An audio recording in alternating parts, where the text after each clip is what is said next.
El Señor esté con vosotros. Lectura del Santo Evangelio según San Lucas.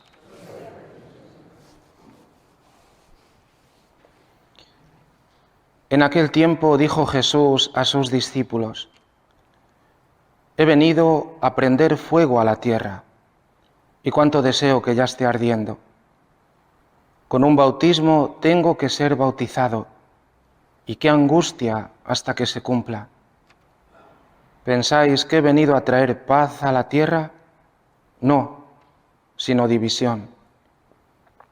Desde ahora estarán divididos 5 en una casa, 3 contra 2 y 2 contra 3. Estarán divididos el padre contra el hijo y el hijo contra el padre, la madre contra la hija y la hija contra la madre, la suegra contra la nuera y la nuera contra la suegra. Palabra del Señor.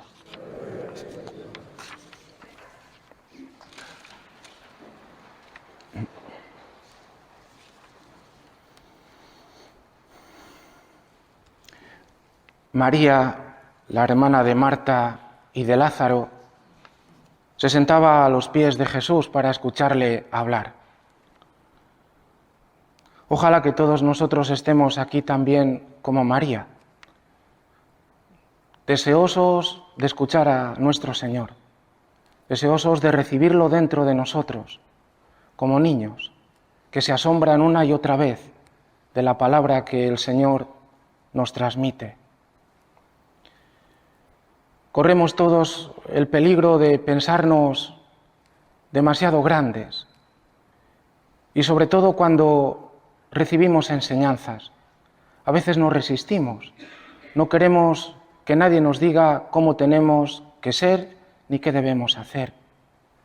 Ese endurecimiento también podemos tenerlo aquí respecto a nuestro Señor, sin darnos cuenta que cuando estamos sin Él estamos perdidos como ovejas perdidas, que sin Él nuestra vida no tiene sentido, que tenemos que recibirle, que tenemos que ser discípulos suyos, que tenemos que poco a poco convertirnos en niños que confían en Él con todo el corazón. Hoy estas palabras que hemos escuchado iluminan algo que también tenemos que sufrir y quizás hemos sufrido en nuestra vida, o quizás estamos sufriendo.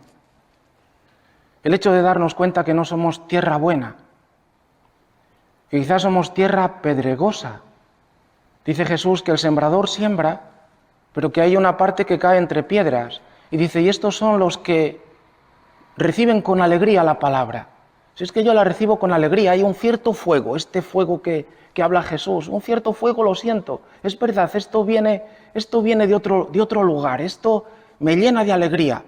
Pero dice Jesús, estos en cuanto hay una persecución, una contrariedad, una dificultad por causa de la palabra, lo abandonan.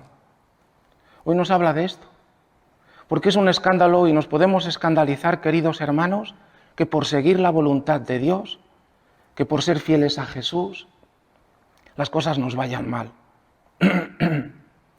¿Cómo es posible? ¿Cuántas quejas se oyen? Yo que sigo al Señor, que voy a misa, que sigo los sacramentos, que rezo, y encima me ocurre esto. Está escandalizado.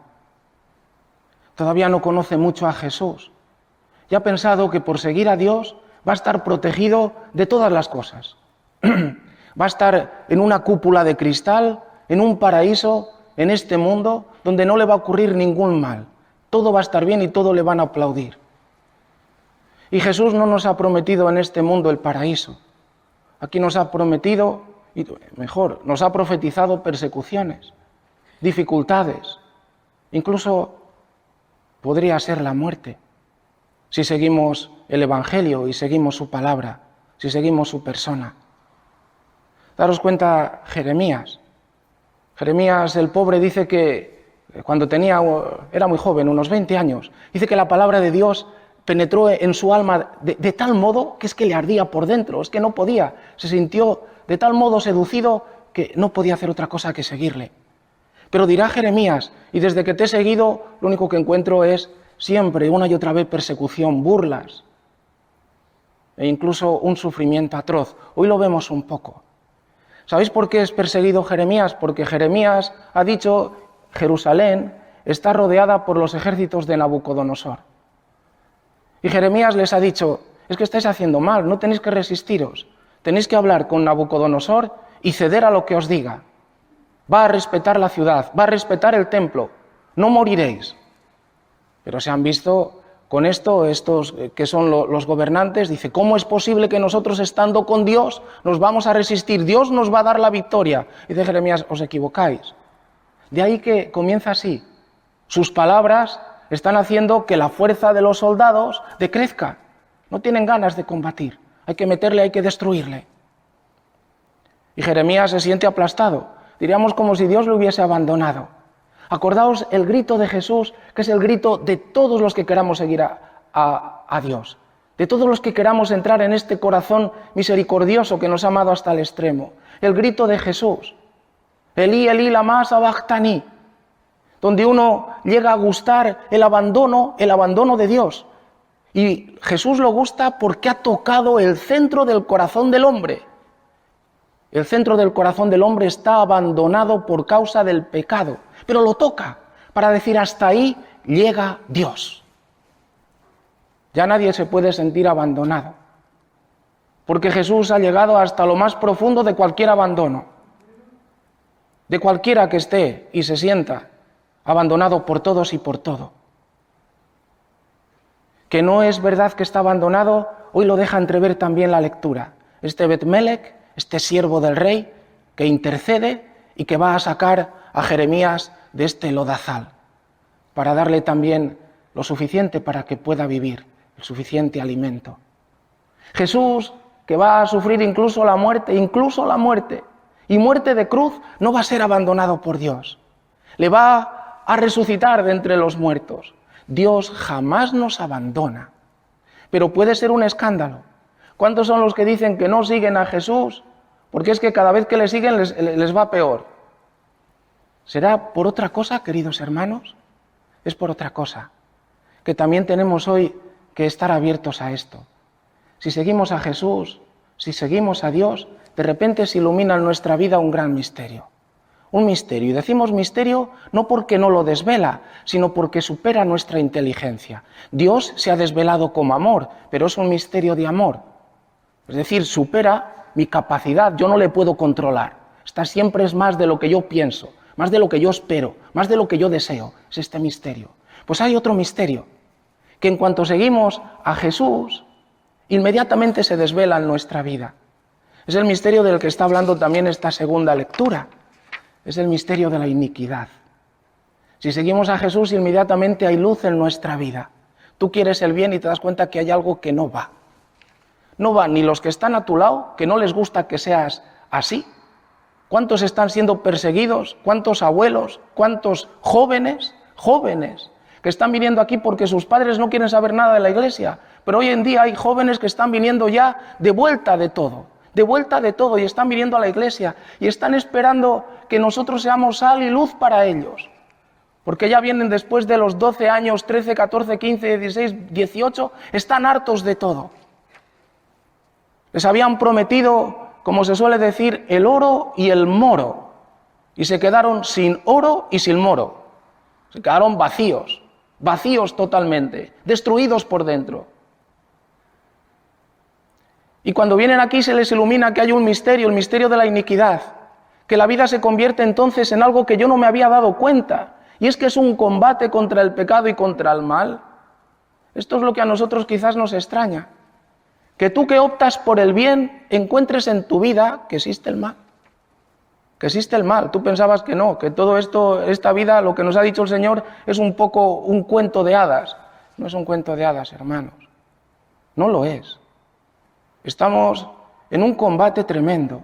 Y en un combate que dice Jesús al decir que va a haber incluso división dentro de la familia, unos que están con Él y otros contra Él, y no hay término medio. No se pueden hacer chanchullos. Dice, a mí de Jesús me gusta esto, el otro no me gusta. Tú eres entonces la tierra esta en la que crecen las zarzas. Las zarzas terminarán ahogándote. No se puede estar con Jesús y al mismo tiempo contra Él. No puede ser, a mí me gusta una parte y la otra parte no me gusta. Dice San Juan Crisóstomo, beatos vosotros si predicáis la radicalidad del Evangelio. No os va a ir bien, seguramente, pero tenéis un premio en el cielo. San Juan Crisóstomo, que sufrió terriblemente, también por ser testigo de Cristo. Inmediatamente en nuestras casas, en nuestras familias, en nuestros amigos, en aquellos que conocemos, se establece una división. Oye, yo voy a la iglesia. Oye, yo creo que Jesús es lo único que importa. Inmediatamente van a decir, ¿pero qué, te estás volviendo una beata? ¿Qué estás haciendo tú, yendo a iglesias? Eso es historia pasada. No, no es historia pasada. El que estás pasado eres tú, que no te enteras, que no te das cuenta de la seriedad de la vida. Y el juicio este de separación significa también, y lo deja entrever Jesús, que existe un juicio y un juicio que llegará un momento en que sea definitivo. No penséis que si decimos ahora que no a Jesús, que estoy contra Jesús, el día que me muera entonces estoy con Jesús. Nos equivocamos. No pinta nada bien, hermanos. Y este misterio del amor, al mismo tiempo del misterio de la iniquidad en la que estamos, nos supera. ¿Cómo es posible que Dios, siendo misericordioso, sí, hermanos, también están ya condenados los ángeles que se rebelaron contra Él? Porque Dios también es justo. Está lleno de misericordia, es lo único que podemos anunciar nosotros, porque yo es lo único de lo que vivo. Pero si la rechazamos, no existe otro camino. Seguir a Jesús nos puede escandalizar porque vamos a ser perseguidos. De hecho, hay una bienaventuranza. Bienaventurados vosotros, cuando os persigan, cuando os injurien, cuando digan toda clase de mal, falsamente, porque sois míos.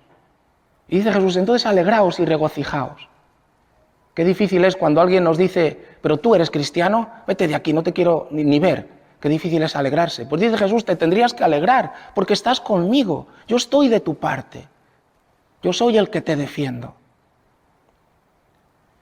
Tenemos dice esta segunda lectura, una nube de testigos. Ya sabéis que podéis ir al capítulo 11 de Hebreos, donde comienza a hablar de Abraham, Isaac, Jacob, de todos estos patriarcas, de los jueces, etc. Y dice, todos vivieron como extranjeros en la tierra, perseguidos, despreciados, de los cuales el mundo no era digno. La riqueza que tenemos los cristianos es impresionante. Y cuando uno está en alguna sociedad, que sean musulmanas, que sean hinduistas, que sean budistas, uno se da cuenta hasta qué punto la vida cristiana es preciosa, no tiene precio. Y sin embargo, esta sociedad nuestra, estas occidentales, habiendo despachado de un golpe y habiendo renunciado a la fe, se están corrompiendo totalmente, pero además de un modo que lo único que puede causar en nosotros es tristeza. Seguir a Jesús. Dice, todavía no habéis llegado a la sangre en vuestra pelea, el combate contra el pecado. O sea que siguiendo a Jesús, lo primero que nace en nosotros es la luz de decir, oye, resulta que el pecado existe, que yo he estado viviendo para mí mismo, que soy un orgulloso, un egoísta. Y comienzas a dejar eso y te vas a dar cuenta lo difícil que es. Lo difícil que es. Cómo el mundo te ofrece una y otra vez aquello que dejas. Cómo los que están a tu lado te dicen, por una vez no pasa nada. Como aquellos que dicen, si no quieres luchar contra la tentación, cae en el pecado. No pasa nada. ¿Qué combate, hermanos? ¿Qué combate? Pues nos dice esta lectura, y concluyo, tenéis que hacer una cosa, tener los ojos fijos en Jesús. Los ojos fijos en Jesús. ¿Sabéis que no hay ni un solo santo que no diga esto? Ni un santo. Todos los santos nos dicen que tenemos que fijar nuestros ojos en Jesús porque si no, no perseveramos. Acordaos de Pedro, que cuando dejó de mirar a Jesús, y eso que era pescador, eso que sabía nadar, eso que había tenido 1001 batallas contra el mar, en cuanto dejó de mirar a Jesús, se hundió, se ahogaba, no podía subsistir. Fijos los ojos en Jesús. Pero voy a decir más, porque vosotros decir, fijo los ojos en Jesús porque me quiere tanto, ya estás pensando solo en ti, ¿verdad que sí? Es que somos tremendos. Nosotros lo único que queremos es que su amor me esté siempre cubriendo, etcétera. Mira, de eso puedes estar seguro. Dios te ama. Jesús ha dado la vida por ti, está sellado, ha derramado hasta la última gota de sangre. Su amor hacia ti es seguro. Pero cuando miramos a Jesús, lo que quiere decir es para amarle a Él un poquito, para hacer lo que a Él le agrada. Por eso hay una lucha. Si yo no quiero hacer lo que a Él le agrada, pues continúo pecando, después me perdona. Como hay muchos que dicen, como después me va a perdonar, espero que entre una cosa y otra tengas tiempo de confesarte. Pero lo que dice fijarnos los ojos en Jesús es, ¿a ti qué te gusta, Jesús? ¿Tú qué quieres que haga? ¿Cómo te puedo agradar? Este es el caminito de Teresita de Lisieux. Señor, yo lo que quiero es agradarte en todo, lo que tú quieras. ¿Quieres que hoy alguien me haga una cosa que no me gusta y me humille? Yo te lo ofrezco a ti. Estar siempre los ojos fijos en Jesús. ¿Cómo podemos tenerlos así para saber lo que a Él le agrada? Lo primero hay que orar continuamente. También cuando vamos por la calle. Porque ya pecar cuando vamos por la calle ya somos especialistas. Quizás tenemos que especializarnos un poco en la oración. En una ejaculatoria pequeñita. Dios mío, qué grande eres. Fijaos en una ejaculatoria que a nosotros ahora nos va a decir, estás bueno tú también hoy. ¿Verdad que hace calor, hermanos? Madre mía, cuánto sudamos, ¿verdad? ¿Qué os parece si vamos por la calle y hoy decimos, Señor, pero qué grande eres por el calor? Frío y calor, bendecid al Señor. Dice, no le he bendecido por el calor en todo el verano, pero quejarme no te lo puedes ni imaginar. Bueno, resulta que vamos a juntarnos a estos tres jóvenes que en el fuego cantaban y decían, frío y calor, bendecid al Señor. Resulta que es que se hace más llevadero. Señor, pero gracias que nos has hecho un cuerpo que suda. ¡Qué grande eres! Eso lo podemos hacer, ¿verdad? Porque vernos sudados es nada más movernos. Darle gracias. Orar continuamente, pero con acción de gracias. Esto es ponernos bajo su influencia. Hacer que Él nos vaya introduciendo cada vez más dentro de la intimidad. Hacer que le vayamos conociendo. Lo otro que podemos hacer para poder ir discerniendo poco a poco por este misterio es servir un poco. Servir un poco al que está al lado. ¿Sabéis lo bueno que es que hoy antes de comer, tú que nunca lo has puesto, pongas los platos? Mira, es que siempre los tienes puestos. Hoy, mira, no sé por qué, el Señor ha tocado tu corazón y dice, hoy los pongo yo, aunque los pongas mal. Servir. Servir al otro, servir un poquito. Decir los niños, madre, ¿qué quieres que haga?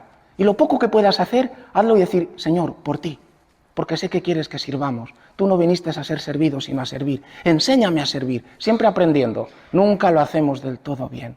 Servir generosamente. ¿Cuánto me he acordado estos días de aquello que le ocurrió a San Francisco Javier? San Francisco Javier consumó su vida desde que se fue a las Indias, de que se fue allí a predicar en 10 años. Pero San Francisco Javier murió por agotamiento, por agotamiento. Ninguna enfermedad le mató su entrega. ¿Quién pudiera morir por agotamiento por servir a Cristo? Ojalá nos lo conceda. Mientras que esta sociedad dice, no te canses mucho, no te canses mucho. Haz mucho deporte para estar en forma, pero no te canses. Fíjate lo que nos dice Jesús, sirve. Sirve. Qué maravilla si pudiéramos morir por agotamiento, por servir a Cristo. Y por último, otra cosa a lo que nos llama el Señor es a perdonar. No podemos vivir juntos si no nos perdonamos. 70 veces 7. ¿Estáis enfadados todavía con alguno? Pídele perdón, pídele perdón. Porque si no perdonáis, tampoco vuestro Padre os perdona. Y perdonar de corazón es, y yo te vuelvo a meter dentro de mi corazón, como si fuera la primera vez. Por eso el que perdona 70 veces 7 solo perdona una. Es la primera vez que te perdono. Pero ¿cómo si ya? No, para mí es igual. Tú estás dentro de mi corazón como si fueras nuevo. Señor, ayúdame a que esto sea así. Que hoy acojamos esta palabra. Que no seamos esta tierra llena de piedras. Que seamos verdaderamente esta tierra buena, que acoge al Señor y que le sigue, más allá de todas las persecuciones, injurias y dificultades que por este seguimiento podamos sufrir. Que así sea.